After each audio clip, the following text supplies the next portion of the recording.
Hello दोस्तों स्वागत है आप सभी का आपके अपने यूट्यूब चैनल फटाफट इंग्लिश के इस क्लास में। दोस्तों आज की इस वीडियो में हम पोजीशन ऑफ आर्टिकल की चर्चा करेंगे। इसके पहले अभी तक यदि आपने चैनल को सब्सक्राइब नहीं किया है तो सब्सक्राइब जरूर कर ले इंग्लिश के बेहतरीन कॉन्सेप्ट सीखने के लिए। तो दोस्तों चलिए स्टार्ट करते हैं। दोस्तों आज के इस वीडियो में हम चर्चा करेंगे पोजीशन ऑफ आर्टिकल की, यानी आर्टिकल की स्थिति क्या होनी चाहिए। दोस्तों देखिएगा, आर्टिकल 3 पोजीशन अपने साथ लेता है। पहला, यदि आर्टिकल किसी भी सेंटेंस में नाउन अकेला आए तो यदि किसी भी सेंटेंस में नाउन अकेला आए तो आर्टिकल की पोजीशन उस नाउन के तुरंत पहले होती है दोस्तों, ठीक है। यानी सेंटेंस में यदि नाउन अकेला हो तो आर्टिकल की पोजीशन उस नाउन के तुरंत पहले होती है। ये पहला टाइप हो गया दोस्तों। फॉर एग्जांपल, जैसे आपने लिखा एन ऑक्स द बॉय, यहाँ पर ये क्या है, नाउन। इस नाउन के तुरंत पहले आया ये आर्टिकल, यानी नाउन सेंटेंस में अकेला तो आर्टिकल की पोजीशन क्या होगी, हमेशा नाउन के तुरंत पहले होगी। दोस्तों ये पहला कॉन्सेप्ट है।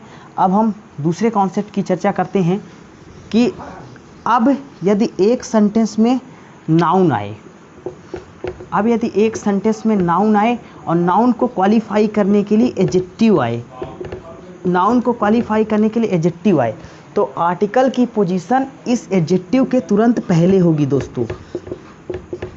जैसे मैं बोल दूं कि एन ऑनेस्ट बॉय, दोस्तों ये नाउन, इस नाउन को क्वालिफाई करने के लिए आर्टिकल ऑनेस्ट, और इस ऑनेस्ट के यहाँ पर ये नाउन आया, नाउन है बॉय, और इसको क्वालिफाई करने के लिए एडजेक्टिव ऑनेस्ट, और इसके पहले आर्टिकल एन ऑनेस्ट बॉय। यानी दोस्तों जब नाउन को क्वालिफाई करने के लिए सेंटेंस में एडजेक्टिव आए तो आर्टिकल की पोजीशन एडजेक्टिव के तुरंत पहले होती है।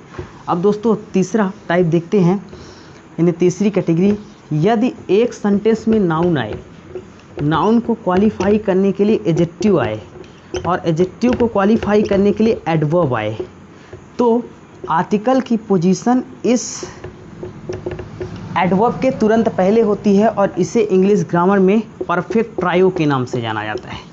ग्रामेरियन इसे परफेक्ट ट्रायो के नाम से जानते हैं। ये 3 बेसिक पोजीशन होती है।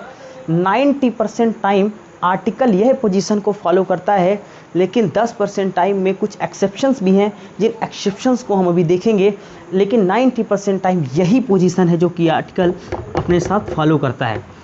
देखिएगा दोस्तों, ये कुछ एक्सेप्शन है, जैसे कि यदि सेंटेंस में सच आ जाए और एक नाउन आ जाए तो आर्टिकल की पोजीशन फिर क्या हो जाती है, इस सच और नाउन को के बीच में इस आर्टिकल की पोजीशन हो जाती है। जैसे such a plan such an idea, यहाँ पर प्लान नाउन है, इसी प्रकार ये आइडिया नाउन है, और इस नाउन और इस सच के बीच में ये आर्टिकल आया। तो दोस्तों ये कुछ एक्सेप्शंस हैं जिन्हें हम देख रहे हैं। इसी प्रकार से एक सेंटेंस में नाउन आए, नाउन को क्वालिफाई करने के लिए एडजेक्टिव आए, और सेंटेंस में सच आए तो आर्टिकल की पोजीशन सच और इस लास्ट वाले नाउन के बीच में एडजेक्टिव के पहले होती है। सच अ ब्यूटीफुल प्लान, ये नाउन, ये एडजेक्टिव, और यहाँ पर ये नाउन, ये एडजेक्टिव, और आर्टिकल की पोजीशन यहाँ। अब दोस्तों देखते हैं नेक्स्ट। इसी प्रकार से दूसरा एक्सेप्शन देखते हैं, यदि सेंटेंस में एक्सक्लेमेटरी एडजेक्टिव है, पर व्हाट एक्सक्लेमेटरी एडजेक्टिव है तो आर्टिकल की पोजीशन इस एक्सक्लेमेटरी एडजेक्टिव और नाउन के बीच में होती है। जैसे व्हाट एन अपॉर्चुनिटी, ये नाउन है दोस्तों, ठीक है। इसी प्रकार व्हाट अ फूल। अगला देखिए दोस्तों, जब सेंटेंस में नाउन आए, ठीक है, उसको क्वालिफाई करने के लिए एडजेक्टिव आए और सेंटेंस में एक्सक्लेमेटरी एडजेक्टिव व्हाट आए तो आर्टिकल की पोजीशन इस व्हाट और एडजेक्टिव के बीच में होती है। जैसे what a good opportunity, what a weak fool. अगला देखते हैं दोस्तों, ये सेंटेंस में आल और बोथ आए और एक नाउन आए तो जो भी आर्टिकल की पोजीशन है वो आल और बोथ के तुरंत बाद होती है और नाउन के तुरंत पहले होती है। जैसे all the players, both the engineers. दोस्तों ध्यान रखिएगा, ऑल और बोथ आने पर सेंटेंस में आने वाला नाउन प्लूरल फॉर्म में रहेगा, इस बात को ध्यान रखिएगा दोस्तों। इसी प्रकार ऑल और बोथ आए सेंटेंस में, नाउन को क्वालिफाई करने के लिए एडजेक्टिव आए तो जो भी एडजेक्टिव की, जो भी आर्टिकल की पोजीशन होगी वो हमेशा इस ऑल और बोथ के तुरंत बाद आएगी। तो all the best players, both the corrupt engineers. दोस्तों अगला देखते हैं, यदि सेंटेंस में टू, सो और एज आए और सेंटेंस में एक नाउन आए तो आर्टिकल की पोजीशन इस नाउन के तुरंत पहले होती है और यहाँ पर टू, शो, एज एडवर्ब की तरह काम कर रहे हैं। जैसे कि too weak a man, too bad an idea. दोस्तों ये नाउन के तुरंत पहले आया आर्टिकल, ये एडजेक्टिव और ये आपका एडवर्ब हो गया। Too small an ink pot, as dull a man, so popular an artist. इस तरह से दोस्तों ये थी आर्टिकल की पोजीशन। अब दोस्तों हमने अभी आर्टिकल की पोजीशन और उनके एक्सेप्शन अब बात की चर्चा की। दोस्तों अब हम आगे बात करेंगे डेफिनिट आर्टिकल द की। बहुत ही इंपॉर्टेंट टॉपिक है दोस्तों। अभी तक हमने 2 चैप्टर कंप्लीट किया, अब हम तीसरे चैप्टर का डिस्कशन करते हैं जो कि है डेफिनिट आर्टिकल द। बहुत ही इंपॉर्टेंट चैप्टर है दोस्तों। इस टॉपिक में काफ़ी बच्चों को समस्या होती है, लेकिन इस वीडियो को देखने के बाद आपको इसमें कोई भी समस्या इस टॉपिक में नहीं होगी, ऐसी मैं उम्मीद करता हूं। तो दोस्तों देखते हैं डेफिनिट आर्टिकल द। दोस्तों डेफिनिट आर्टिकल द के लिए क्या ज़रूरी है? पहला, डेफिनिट आर्टिकल द के लिए पहला हमारा नाउन डेफिनिट होना चाहिए और दूसरा स्पेसिफिक होना चाहिए। दोस्तों यदि आप सेंटेंस में डेफिनिट आर्टिकल द का यूज कर रहे हैं तो नाउन डेफिनिट होना चाहिए और स्पेसिफिक होना चाहिए। और दूसरी बात, नाउन ऑलरेडी इंट्रोड्यूस होना चाहिए। सेंटेंस में नाउन ऑलरेडी इंट्रोड्यूस होना चाहिए, यानी ऑलरेडी इंट्रोड्यूस से मेरा मतलब है उसका रेफरेंस दिया हुआ होना चाहिए, उसका रेफरेंस दिया हुआ होना चाहिए, रेफरेंस दिया हुआ होना चाहिए। और तीसरी कंडीशन है हमारा नाउन आइडेंटिकल होना चाहिए, यानी आइडेंटिकल से मेरा मतलब है नाउन की आइडेंटिटी क्लियर होना चाहिए, नाउन की आइडेंटिटी क्लियर होना चाहिए। इन बातों को दोस्तों आप लिखते चलिएगा अपनी नोट्स में। बहुत इंपॉर्टेंट बात बता रहा हूँ। आर्टिकल द का यूज करने के लिए पहला हमारा नाउन या तो डेफिनिट हो या स्पेसिफिक हो, या कि नाउन ऑलरेडी इंट्रोड्यूस हो, उसका रेफरेंस सेंटेंस में दिया हुआ होना चाहिए, पहले से मेंशन होना चाहिए, या कि फिर हमारा नाउन आइडेंटिकल होना चाहिए। ये 3 बातों की अगर चर्चा सेंटेंस में होती है तो हम हमेशा डेफिनिट आर्टिकल द का यूज करेंगे। दोस्तों मैं आपको एक एग्जांपल से समझा देता हूँ बेहद आसान तरीके से, देखिएगा कैसे। एक एग्जांपल दोस्तों मैं आपको देता हूँ। जैसे यहाँ पर मैंने 2 छोटे छोटे डायग्राम बनाए। यहाँ पर एक क्लास में बहुत सारे लड़के हैं, एक क्लास में कुछ लड़के हैं। मैंने कहा कि जाओ और क्लास में से आप किसी भी लड़के को बुला लाओ। Call a boy from the class. जाओ और आप क्लास में से किसी भी लड़के को बुला लाओ। तो यहाँ पर मुझे लड़के के बारे में नहीं मालूम है कौन सा लड़का, यानी यहाँ पर लड़का क्या है? नॉन आइडेंटिकल है। लड़के की आइडेंटिटी क्या है? क्लियर नहीं है।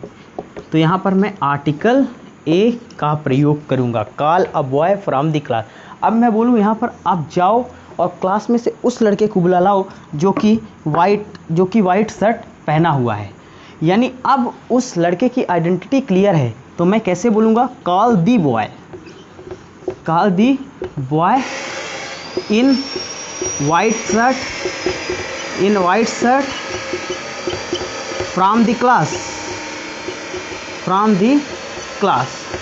मैंने उस लड़के की बात की जो कि वाइट शर्ट में है।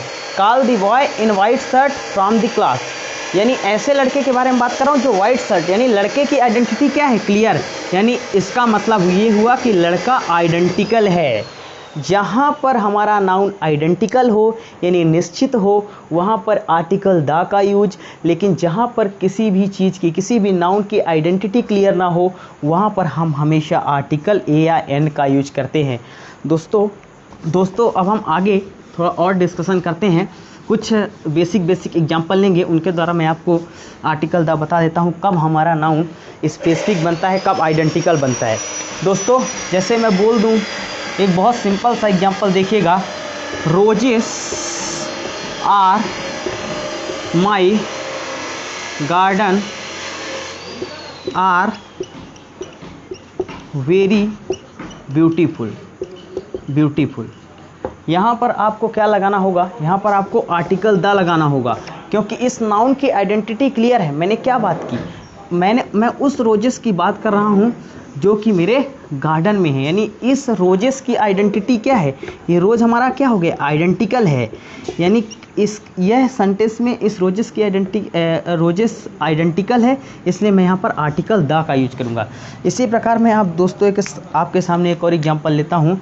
आपने कई बार बचपन के अंदर कहानियाँ पढ़ी होंगी, वंस अपॉन अ टाइम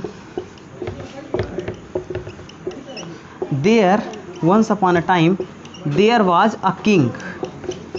फिर आपने पढ़ा होगा the king was very honest. Once upon a time the king was very honest. यहाँ पर देखिए दोस्तों, वंस अपॉन अ टाइम, यहाँ पर किंग सेंटेंस में इसका इंट्रोडक्शन पहली बार हो रहा है, इसलिए मैंने यहाँ पर आर्टिकल आ लगाया। यानी सेंटेंस में जब कोई नाउन पहली बार आता है, पहली बार इंट्रोड्यूस होता है, तो वहाँ पर आर्टिकल ए लगाते हैं।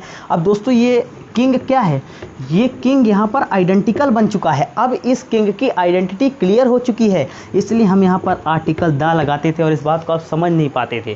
ठीक है दोस्तों, अब हम अगली बात करते हैं कुछ और example.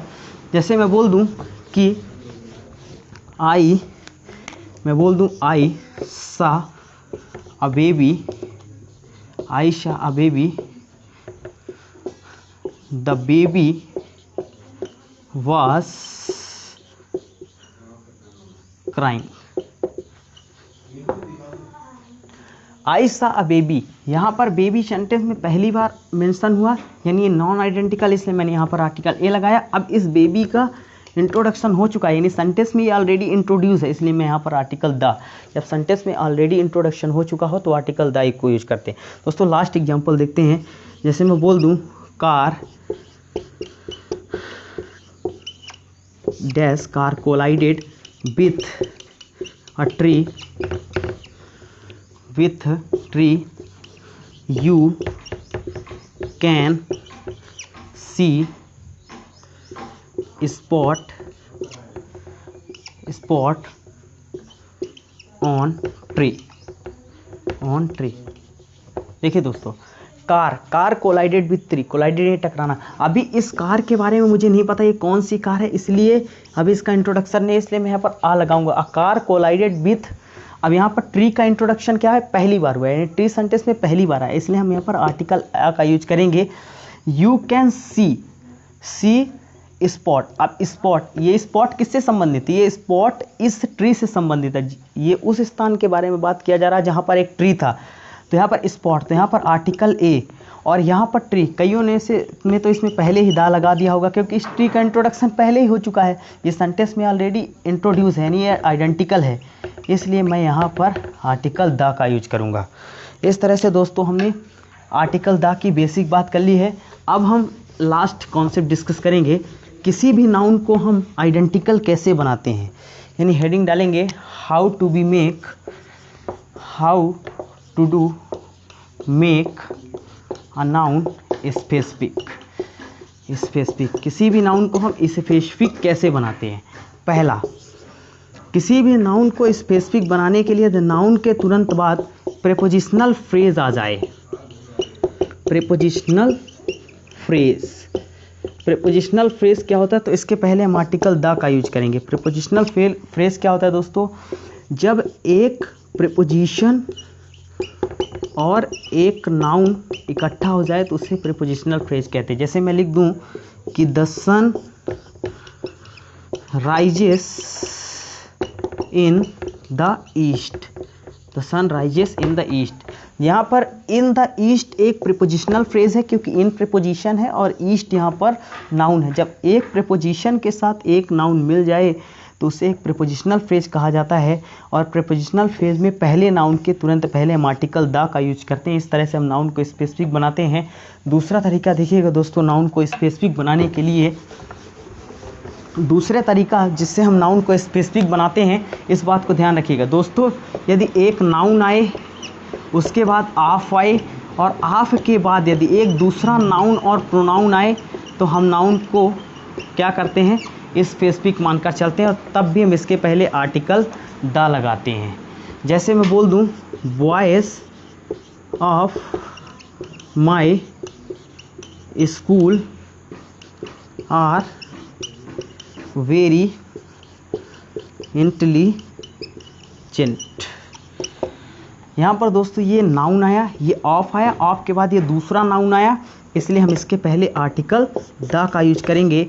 The boys of my school are very intelligent. ये दोस्तों इन दो तरीके से हम किसी भी नाउन को स्पेसिफिक बनाते हैं।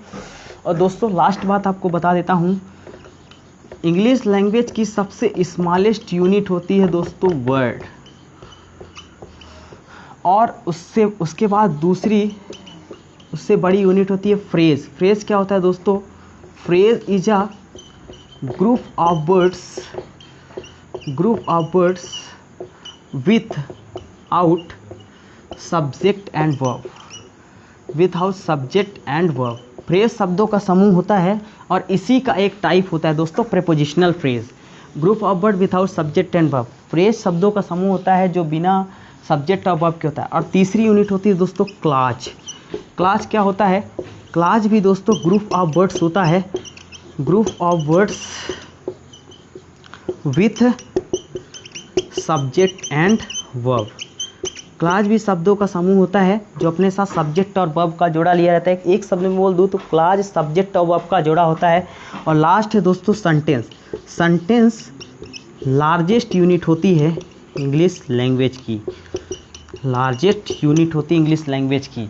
यानी सेंटेंस के अंदर क्लॉज, फ्रेज और यहाँ पर वर्ड समा सकता है, यानी क्लॉज। दोस्तों इस वीडियो में हमने आर्टिकल द की बेसिक बात की। अब अगला वीडियो दोस्तों आप किसी भी कीमत में मिस नहीं करिएगा, क्योंकि अगले वीडियो में हम 3 ट्रिक डिस्कस करेंगे जो मैंने खुद बनाई है, और 3 ट्रिक से आर्टिकल द के कम से कम 30 प्रयोग सीखेंगे।